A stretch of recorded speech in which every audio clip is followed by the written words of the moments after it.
Welcome to the Real Life Buyer podcast. In this podcast, you will hear interviews with business owners, entrepreneurs, thought leaders, authors, and technical specialists in their field. These professionals will hasten your development, accelerate your career, and broaden your business know-how. Now, introducing your host, Dave Barr, interviewing with a purchasing twist. Hello, and welcome to the Real Life Buyer. Today, I am delighted to introduce you to Carmen Roman, a dynamic, rapid transformational coach and NLP expert on a mission to help high achievers overcome challenges and unlock their full potential. With over 7 years of experience, Carmen blends classical coaching techniques with neuro-linguistic programming and rapid transformation therapy to empower clients towards positive change. Her passion lies in guiding mid-career professionals towards work-life harmony, stress management, and confidence building. Carmen's approach is grounded yet innovative, offering actionable strategies for personal and professional growth. So I'm really excited to dive into Carmen's journey and glean insights to help you thrive in both your business and personal life. So without further ado, I welcome Carmen onto the podcast. Hi, Carmen. Hi, Dave. I'm so happy to be here. Thank you so much for having me. It's an honor and a pleasure. Pleasure, I assure you, is all mine. Been looking forward for us to get together and chat for some time now. And I do appreciate, as I said before, your support in this podcast. Absolutely. So let's dive into question one. Now, we often end up where we didn't plan to be. You know, I've certainly didn't start out my career in life moving into procurement and producing a podcast. So I'm intrigued to hear your backstory. So who or what did you want to become when you dreamed of becoming an adult? And what turn of events drew you to the path you are now on? Oh, a fabulous question. Thank you so much for asking, Dave. So yeah, unlike probably many of the coaches that really want to pay it forward to their clients, I cannot take pride in having had a very unusual past or something very shocking or very unique happening to me. So I've had, like a very average childhood with two very loving parents and two elder siblings. Back in Romania, where I'm originally from, it was sort of very obvious that as you grow up, you have to study, and then you would have to go to university. That's a must. And then you would have to just, get married, have children, buy a house, plant a tree, and then the story ends here. It's like a cliffhanger. So my personal story actually started in Romania. So I did study. I studied actually economics and marketing. And then, of course, I got employed and I became a program manager completely by accident, just because a leader said, oh, you're really good at organizing and managing various stakeholders and you're good at listening. So this is how I became a program manager. And then my career actually brought me along the lines of this professional environment of project management and process improvement. However, all my really good friends always told me that not only I'm a good listener, but I'm the wisest person they know, with the best possible intent, because I always asked really good questions. And that's something that is a little bit peculiar to me, but I always find in people various traits, or I notice things that they don't notice for themselves. And then I ask really relevant questions. I've had many people that came to me and said, remember that? It was an aha moment for me. So this is how actually I started my career as a coach. It's actually a funny story, if I may share, Dave. It was more than 8 years ago. And I was actually at a dinner with colleagues from a former company, and they also had friends there. So we were a large group, like 30 plus people. And I was sharing a story that was quite funny. And then someone walked up to me and approached me and they said, I want to be coached by you. And in a split second, I said, of course. But back then I knew what coaching was, but I did not have any credentials. I did not have any studies. So I went home and I basically had to Google the rates for coaching because I had no idea what's the business model around the coaching business. So this is how I started step by step. And then I started with coaching. And then I continued with neuro-linguistic programming. And then I went into rapid transformational therapy. And later on, I actually graduated psychology because I was really, really curious of all the aspects of the human mind. I'm really fascinated by how the human mind works. So I started alternative methods, but also I wanted to have the mainstream psychology knowledge and experience, because I think, when you have a lot of tools in your toolkit, you are better equipped to help the clients. So that's the story. It's really fascinating. It sounds like you're naturally empathetic then. People pick up from how you interact with them that you are somebody they can open up to, perhaps relate to, share things that perhaps they wouldn't share with other people. Now, I'm quite interested, NLP, rapid transformational therapy, all these things sound quite heavy, a lot of work. Just to put some context on things, you did an awful lot of studying and sounds like passing of exams and such. What was the time frame from when you were first approached to become a coach to when you felt that you were qualified in the different aspects to be able to give the best version of yourself? Yeah, it's a really interesting conclusion that I arrived to like a couple of weeks ago. And I'm so happy that you asked, Dave, because there wasn't a moment when I said, okay, from now on, I am fully qualified to deal with everything that comes my direction. And actually, my studies were driven by my clients. I realized at some point that the pure coaching is a really effective tool, but it has two downsides. It actually takes a long time, and it doesn't always go into the root cause of the problems. It looks at behaviors and it tries to address them with various rational methods that may or may not work for different individuals. So that actually made me look more into what is out there that we can influence without necessarily using the logic. And this is how I started to study the subconscious mind. And this is how I came to the teachings of Marissa Peer, who is actually the inventor of the rapid transformational therapy. And then having learned RTT then led me to really want to study more in terms of the classical psychology. So I wanted to know, what our friends Jung and all the famous psychologists have said regarding to how the human mind works, how the mechanisms of behavior are, what is all the conditionals that we have in our minds, and of course, what is the role of the rational, irrational, subconscious and unconscious minds that we all have, just to look at various situations from different vantage points. So I don't think I will ever reach a point where I will say I know enough, because I think this is something that constantly evolves. My clients always bring me interesting challenges that we need to sort together. And in the end, it's very interesting. My clients are always taken aback by something that I say very early in our relationship is, my interest is really making sure that I'm setting you up for success. If that takes me 2 more sessions than we initially agreed upon, or it takes more hours from my side, I'm absolutely fine, because what I'm looking for are results, not billable hours. And that is something that is, for now, it has worked very well, not only for me, but also for my clients. Fantastic. And I like the word you used there was relationship.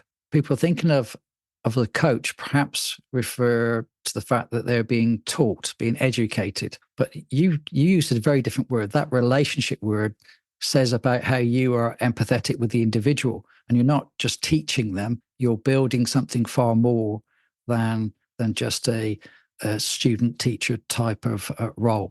So, that kind of comes back full circle, really, on how your empathy shines through, I think.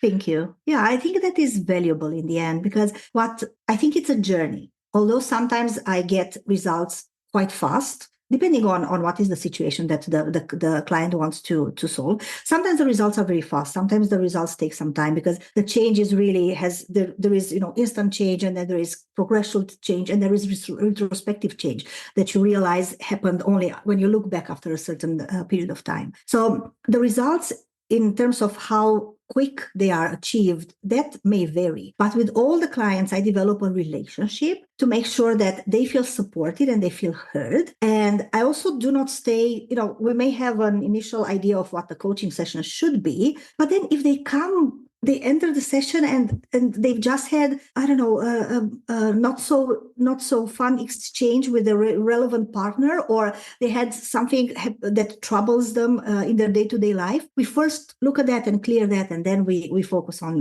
what we intended to do in the first place. So I think it's a matter of give and take, and I like to have the client also leading a bit the sessions, because in the end I'm there to support them. I cannot force anyone to change. It's really up to each client to make that decision for themselves. And when they make it, and that usually happens when they say, yes, I'm going to go into a coaching relationship with you, they make that decision and they start investing in themselves. And every change that they make is, I'm supporting it and I'm asking them the relevant questions. I'm giving them the right tools. I am challenging them to look at situations from different vantage points. But in the end, they decide to change their minds. They decide to break their limiting beliefs. They decide to have a different perspective, to take action, to stop procrastinating, to do things in a different way, to adopt new habits. So that is really 100% up to them.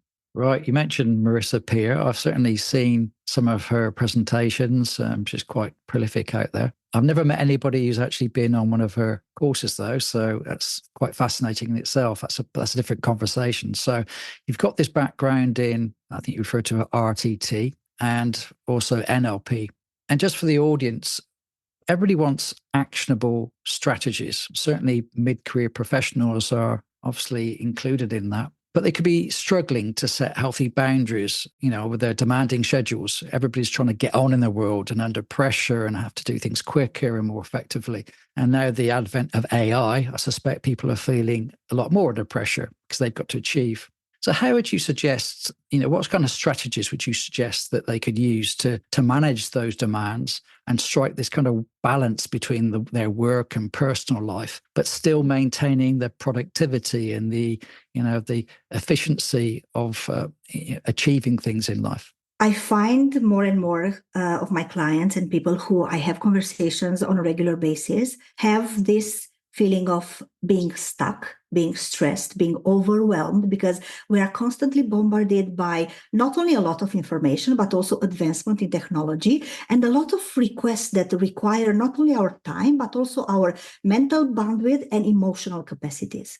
So in all this turmoil, everybody is actually trying to find a golden recipe that would work for them. And everyone wants that to work fast. Now, sometimes that can happen, but sometimes it's not that easy. It can be easy, but it's also a matter of experimenting what works for you and what doesn't. And this is something that I encourage all my clients. I personally have my own set ways of working, but I came to them after years of experience, and I eliminated things that don't work for me. I'll give you an example. I work a lot with a time-boxed calendar. So that means that you allot in one calendar that is unique for both work and personal life, you allot a certain time for each of the tasks that you want to complete, so that you can easily see when you are at capacity and you can easily see what to prioritize in case you have new incoming requests. That for me works much better than having a to-do list, because for me the to-do list was like a never-ending story. Yeah, I get the satisfaction in ticking off tasks that were done, but I was naturally tempted to add more items to my list. So that didn't work well for me. Okay. So now the only thing that I do is actually a get to-do list. That is my way of doing, showing that I am really grateful for what I am, because I get to do various activities that probably I've not even dreamed of. So sometimes when I feel, I've not achieved a lot this week, or I'm looking back and I'm thinking, I really went off track here, I really make a list of get to-do list. So coming back to answering your question, it's a matter of trying out, but that cannot be done in isolation. What we forget in this turmoil of the day-to-day life is to really ask ourselves, what is important for me? What do I want to focus on? What are those 1, 2, 3 achievements that I want to have done by a certain milestone? That can be by the summer, by the end of the year, by the time I graduate, or by the time I change my job, or whatever the milestone is. Because if we don't have that, and we basically forget to anchor the actions into something that is a bigger purpose, then in the end, you can be very productive into something that is not meaningful. And then in the end, when you stop and look back, you realize, oh, this is actually not what I want. And then you realize this is not my purpose. And that can easily spiral into, behaviors that are, borderline depression, very pessimistic, overthinking, beating yourself up and all that. And that can spiral into mental health issues. So going back to answer your question, to summarize, Dave, I appreciate I'll give you a long answer. I think it's a matter of really sitting down and listing for yourself the first 3-5 priorities for the next period of time, maybe a year, not longer than a year. Yeah. And then selecting what you are going to focus on and then breaking down those tasks into actionable steps that can be done ideally daily. Now, you're not going to do it from the beginning, but it's a matter of really getting it to an actionable items and being then committed to completing them. So that's what I find it works for every person. Some are very good at this. Some need to have a longer learning curve, but in the end, this is something that works for everyone. That's great. Because I remember I think it was a LinkedIn post or one of the posts you put out about the use of the calendar. And that immediately resonated with myself because I use a calendar and I color code certain activities, and those colors trigger things in with me. And I allocate time, I allocate certain activities at certain days of the week, and it gets me into a rhythm. And that for me works very well. So I think I can remember reaching out to you and mentioning at the time that, that was really good. And I had passed that on to one of my colleagues at the time, and they had started to use the same technique. Because as you said, we have these massive to-do lists. You can keep adding to it all the days of the week, and you cross a few off here and there, but it doesn't get structured. It's just a big list. And I found by doing the thing that you mentioned, certainly helped me and it helped my colleague as well. So I think that was a great insight and an example of what people can use. Thank you so much for passing it also to your colleague. I'm really grateful for that. Yeah. We are creatures of habits. And the more we repeat something and the more we make it familiar, the easier it is to focus and make progress. So yeah, I'm really happy that it worked for you. That's good. Now, thinking about the word you mentioned a bit, stress, and how everybody's under tremendous pressure these days. There's a lot going on in the world, as we all know. But identifying what the root causes of that stress, particularly within oneself, can be difficult. And therefore, managing that horrible thing people refer to as burnout is equally difficult. So what kind of things would you recommend? How do you go about finding out what are the root causes of these stresses? How can other people help you? How can coaches help you so you can really make a difference and change the way you're acting and, as you mentioned, improve your mental health? Yeah, I've focused on stress management for I think 2 years, very, very intensely, especially 2019, 2020, at the brink of the pandemic. I was actually having a lot of clients that had stress, and I studied a lot, and I was able to simplify a bit the approach, and I found a method that is really, really working with all my clients and with really, really, really good results. I'm going to tell you a secret, Dave, that is not going to be a secret when this episode is going to be published. But stress can be simplified in a way that anyone can deal with it. But it is not only a matter of what do you do when you identify the stress, it's also a matter of how do you keep checking in with yourself. So looking at stress, that is not a one-time exercise that you need to do. It's like a behavior, like a habit that you need to repeat over and over to check with yourself. So here is the secret. Stress can actually have one of the 3 causes, because if you look back and think of what stress is, that is actually a gap. It's a difference that we have in one of the 3 areas. It can be a gap of time. Think of all the situations when you rushed to a meeting. If you were in that situation, you were stressed about it. So it's a gap of time. It is a gap of knowledge. You have to prepare a presentation, but you do not know what to put to add in the content. You are stressed about it. You prepare for a negotiation meeting, but you do not know exactly what the boundaries are. You're going to be stressed about it.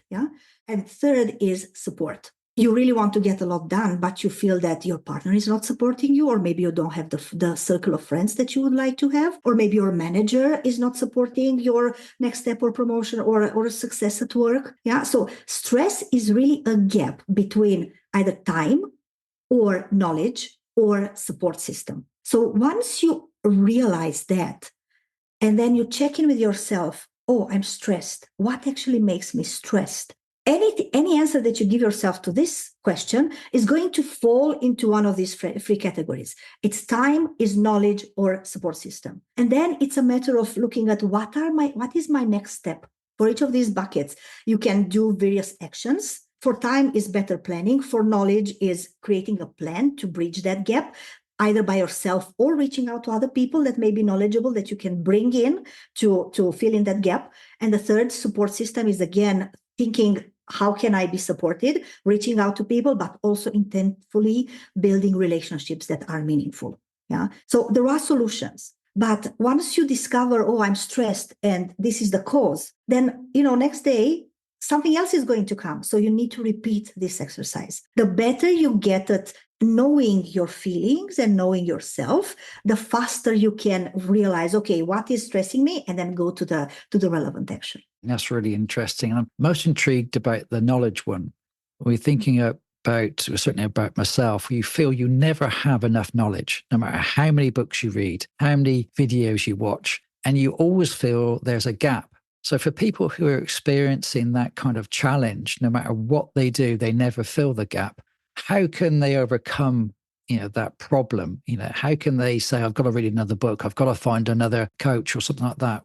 What's the method of resolving that problem? Yeah, it's an interesting point that you bring, Dave, because this is an area where it's really easy to understand what coping mechanisms individuals have built to actually deal with the feelings inside. From a pure psychological perspective, confidence is directly correlated with self-efficacy. Self-efficacy means how good you are at performing a certain task. So the psychological theory that Bandura and his colleagues studied for years and years actually says that the more you do something, the more confident you are that you are sufficient, you are doing that task well enough. Yeah. So anything in this area of knowledge has an element of experience. But then when that is missing, or there are other mental models that tell you that, you probably tell yourself, I'm not good enough, I'm not qualified enough.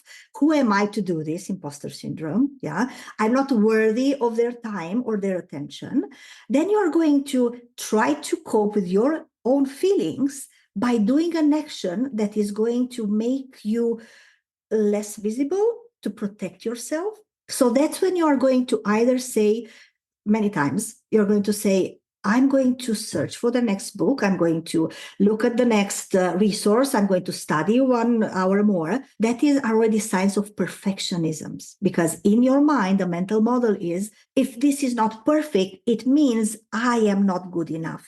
Yeah. So once you realize that pattern of thought, that's a limiting belief that can be easily removed, but you can't fix what you don't understand. So you first need to understand what is triggering that behavior of seeking perfectionism, of really feeling that you are not belonging or you're not doing something to a certain level of proficiency as you should. So I hope I answered your question. Yeah, this is an area that is that's really good, because it's exploring some things that are quite close to me. And the thing that I would throw in is also the fear of failure. If you don't know the answer to every single question, and somebody is going to ask that question that's going to challenge you, is going to disrupt your thought patterns, it's going to make you hesitate. And it's that fear that quite often drives you to need to know more and more and more. And that's quite a difficult one to overcome. Sometimes it is. Sometimes, so the fear of failure can be one of the drivers, but it really depends of previous life experiences, because there can be other drivers. But staying with the fear of failure for a while, basically, the fear of failure is a learned fear, meaning no one, when they were a baby, were born with fear of failure. No one. Yeah. Actually, children are predisposed to fail a lot. Remember how a child walks. They stand up and then they fall a lot, And they never say, oh, I'm giving up. This is too hard. I'm going to fail and mom is going to be ashamed of me and dad is going to feel bad as well. Yeah, they keep trying and trying until they succeed. The fear of failure is a learned behavior. It's something that is learned because usually in our previous, in childhood or early teenage years, there were some events that an individual could have interpreted as, if I fail, I'm either not safe, not enough, not worthy, I'm not belonging to the group. Yeah. And these are actually very basic human needs that really need to be satisfied from an emotional perspective. They are like food for the body and physical exercise, for the physical health. So once a previous experience led an individual to say, if I fail, then I'm not going to be all these things, then they are going to start developing that fear of failure. So that is as it is learned, it can be unlearned. But it's a matter of going back to understand when that mechanism was formed and then replacing it with something that is empowering, with mental models that are, it's okay for me not to be perfect. It's okay if I try. I will learn from it.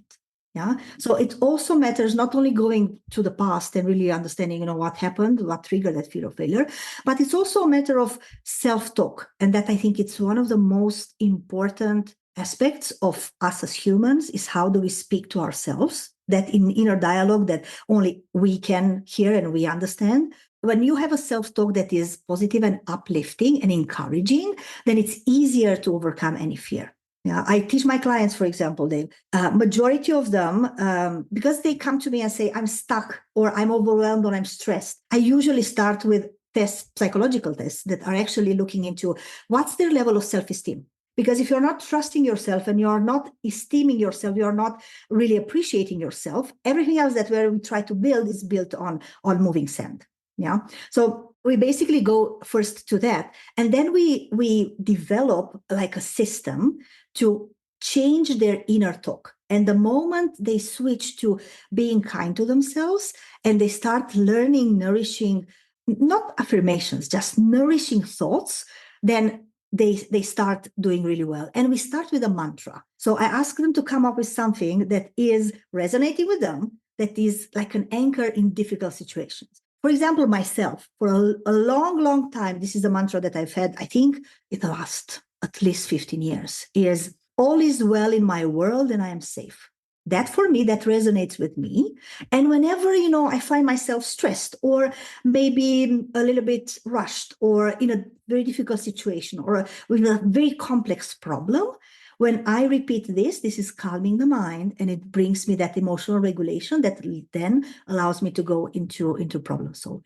So that self-talk is very, very important. Right. I'm finding this fascinating. I reflect back on those formative years we mentioned, particularly when you're at school, perhaps you're an apprentice or at university, and you have to take exams, you have to test yourself. You have to test yourself in front of other people. And I'm wondering now whether the education system is that partly to blame? Is it a societal thing? Is it a combination of things that when you're exposed to revealing something you didn't do so well and therefore potentially ridicule from other people, that has a huge impact, a huge trigger on your self-confidence. And that's a very difficult thing to shake off, be it a physical aspect or a mental aspect.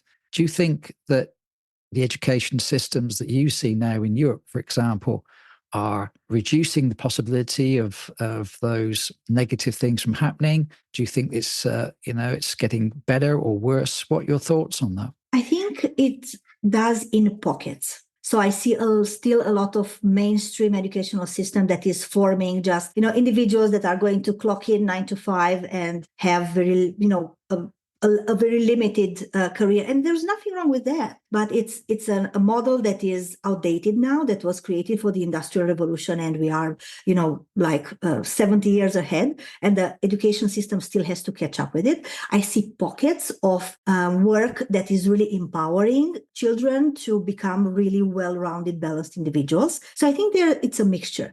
But what I see also is that parents from this generation are more and more interested in understanding how does the mind of a child work, and how can I actually give them a better education? How can I actually teach them or model for them some behaviors that they are going to set them up for better success than I had as a parent. Yeah. So I'm really, really pleased to some of my friends say, hey, this is a bubble. I don't think it's a bubble. I think it's just a matter of, human evolution, and newer generations are really looking into other things, and they're preoccupied more by this mental health and emotional stability aspect that probably our parents didn't have the time nor the resources to do. And I see a more attention from the parents to do better and model better for the children and be better. So pass that forward. So that is my observation. Okay, it's interesting because I've been fortunate to travel to quite a few countries and see different cultures and see different, or hear about different methods of educating young people. And there's sometimes huge differences between how people are taught. If you go to the Far East, Japan, back to Europe, America, sometimes those differences are quite significant. And I'm just wondering whether there is a particular culture, society, method that you see or other people see that have a more positive influence on people's self-confidence and strengths and ability to develop well. Yeah. I lived in the Netherlands for a number of years, and the Dutch educational system is one of the best in the world. Also, all the Nordic, the Scandinavian countries have the same. So Denmark, Finland, Sweden are all using the same model of really empowering children from a very young age to define their own boundaries, know their values, define their boundaries, work in teams on projects where they can take different roles, and they would encourage the natural inclinations of children. So I think that is very, very empowering. Also, it goes to as natural as possible. I remember I've seen last week on Instagram, it was actually a very funny reel with a few children playing in the mud outside. If I'm not mistaken, that was Denmark or Norway. I don't remember anymore. And there was a comment that was very, very interesting that said, this is shocking for a certain culture that doesn't allow that. Yeah. And the comments were all reflecting that this is actually good, because play in the nature is very, very healthy, because every time children and all human beings are in the nature, is basically, it creates different neural paths, and it actually enhances our cognitive abilities. It's also, nature is one of the ways to get distressed. Try to walk in the nature for 5 minutes and the stress goes away. It's just because the nature has this power on us, and it's all the cognitive changes that are done for the better in our brain. So natural play is very, very, very, very healthy for children. Yeah. I personally, when I can, I will get up early most days. I'm usually up at about 5:15. And if the weather permits, I'll go down to the seafront quite often with my wife before we start work and take a nice walk along the seafront, take in nature, the waves, just the sound, the sights, everything is quite relaxing. Yeah. And it kind of sets you up for the day. So things that you may have been stressing about during the night tend to ebb away, or you get small epiphanies. Oh, I could do this way today. And so you're mentioning about nature and how people take a bit of exercise and get involved in natural things rather than just watching the TV and so forth. Yeah. Can have real benefits, not only to you generally, also for your productive day that's laying ahead of you.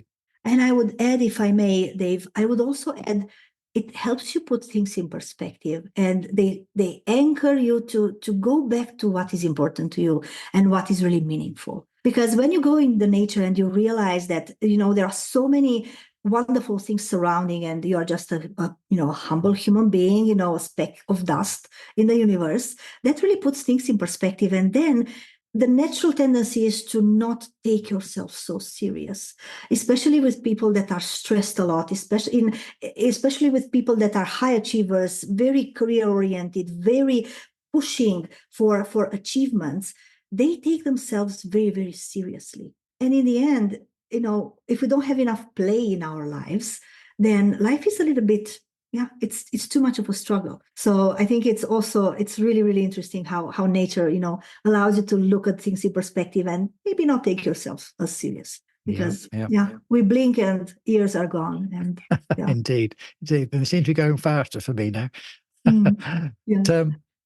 Now, one thing I want to touch on before I ask you to share information about yourself is people are struggling sometimes with self-confidence and assertiveness.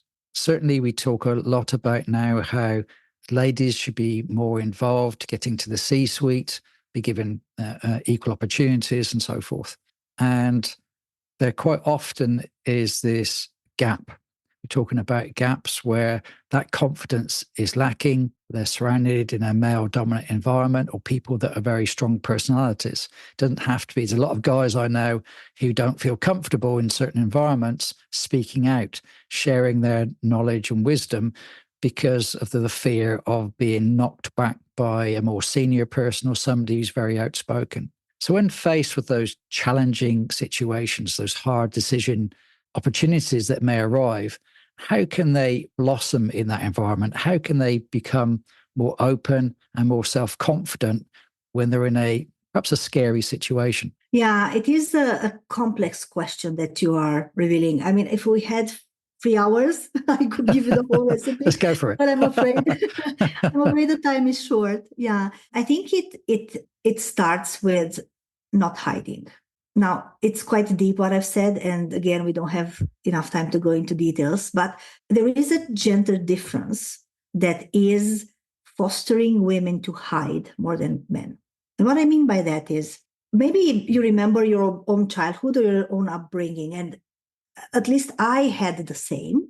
Girls were always asked by their mothers to behave and be polite, and boys were allowed to be loud and run around because they are boys. Okay. And that actually, from a very early age, that starts with a certain bias towards, women have females have a certain way of thinking of themselves and having self-confidence. And then boys or men have a different level because they've had permission to act in a way that was in line with what they felt. So they were more nurtured to build that confidence. Now, showing it is a different story because sometimes, indeed, men are shyer than women to speak in public, to put themselves out there. Yeah. So we have a gender bias that is sort of passed on by generations that we have to overcome. That is the first one. The sooner you become aware of your personal experience and what you've built as a limiting beliefs in your own mental models, the easier it is to break out and build that confidence. But it starts with not hiding. Because every single time you find excuses for not doing things, you're hiding. Every single time you're not taking action, in fact, you're hiding. And someone actually told me this, and I was blown away by how simple it is. And I've applied it, and I've shared it with my friends, and they've applied it too. It starts with one person. When you don't have trust in yourself, or you're not confident enough, find in your circle one person that trusts you and is confident for you that you can do it, and foster the relationship with that person. And then find another and another and another and build a support system. And this works first in life, and then it works also at work. And at work, if the environment is not allowing you to build those relationships, change the environment. It's not the environment that is going to foster and nurture your growth. Yeah. So it starts with one person. Many times it's the mother. The mother figure has a very predominant and very, very important impact in our lives. But it can be someone else. It can be a friend. It can be the partner or the significant other. It can be a mentor. It can be a coach. It doesn't matter who that person is. Have someone that believes in you before you do, because they are going to help you overcome those situations at work, in personal life. I think that is the way to start it, while also building, confidence and experience to then, fly alone on your own. Brilliant. Some great advice there. Superb answer. Now, I'm sure people are absolutely fascinated by the things you've been saying today. They want to learn more. Where can they go to discover more about your work, yourself, your teachings? Oh, thank you for this opportunity, Dave. Yeah, I have a new website. It's my name with a dash in the middle, so carmen-roman.com. I publish articles every week. I have a newsletter. You can find the link there. Or you can just simply Google Carmen Roman Coach, 3 words, and my website is going to come up. I also my YouTube channel is going to come up. I'm also active on LinkedIn, so just search me with Carmen Roman Coach, and you can find me on pretty much all the social media channels in my website.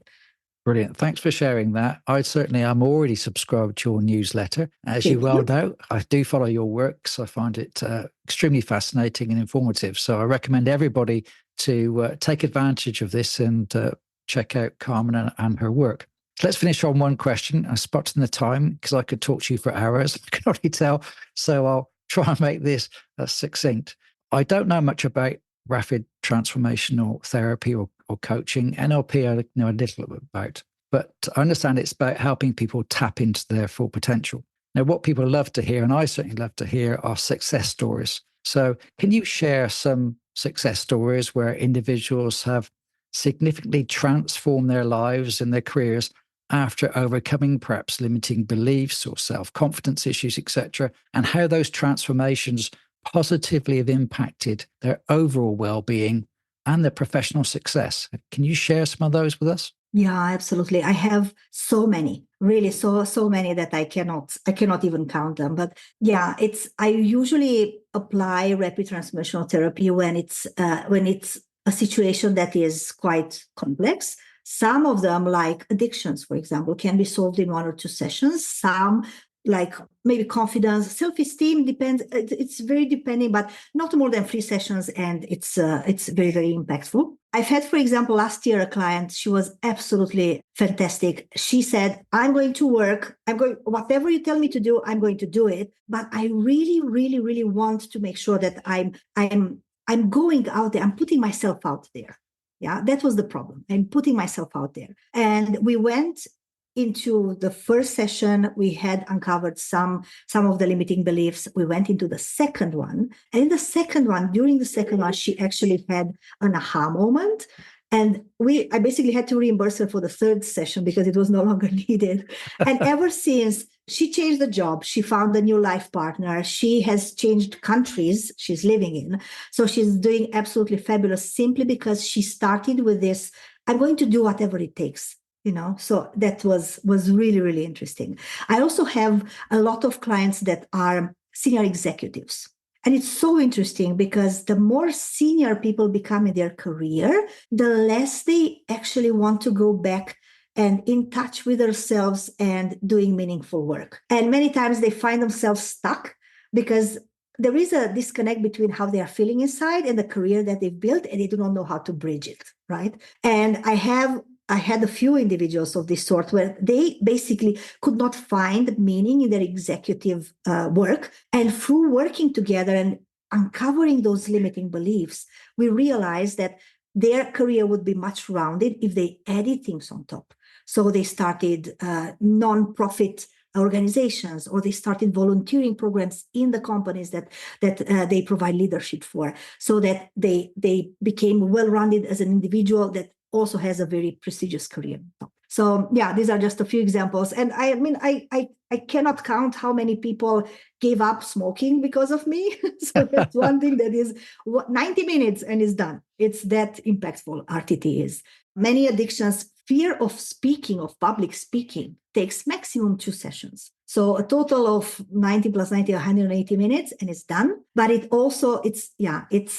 a very, very powerful method. And if I may, Marissa Peer actually jokes a lot in the trainings that she is providing, and I was trained personally by her. And she keeps saying that, going to a psychologist or going to sort out your emotional challenges should not take a long time. When you go to the dentist puts you in the chair and is looking at the problem and is trying to fix it. It's not putting you in the chair and starting to ask you questions. How are you? Where are you from? How was your childhood? And so on, right? So for every problem that we have, we want to have a solution as fast as possible. So this is why RTT, because it combines a lot of various other methods, it's like a super powerful method, is really, really providing lots of really good results. That's quite incredible to think 90 minutes. One session is 90 minutes. And Yes. It sounds like you can cure a heck of a lot of stuff in 1 to 2 sessions. That is quite unbelievable. Yeah. And it is happening in practice, David. I think more often than not, I've had people saying, I did not even think it's going to work. So it's really fascinating. It's very, very powerful because, majority of the limiting beliefs that we have, if not all, are actually learned. So when you go back to when you learn them and understand how, and then you really understand that they are no longer serving you in the present moment, that's when the mind shifts to really learn new beliefs, to learn new ways of thinking. And that's the power behind the method. Wow, that's incredible. Thank you very much for sharing all this today. I could talk to you hours, but we've run out of time. I think your kids have decided they've run out of time as well. They did, yes. So thank you very much for today. And I look forward to sharing this podcast with everybody. Thank you so much, Dave, for having me. It was an honor and a pleasure. Thank you so much. Appreciate it. Thanks. Good night. So there's another Real Life Buyer podcast. I do hope you enjoyed it, and it has given you some ideas and inspiration for greater action and achievement. Don't forget to subscribe so you don't miss out on future episodes, and a 5-star review would be most appreciated. If you would like to discover more about me and what I do, take a look at www.thereallifebuyer.co.uk. Bye.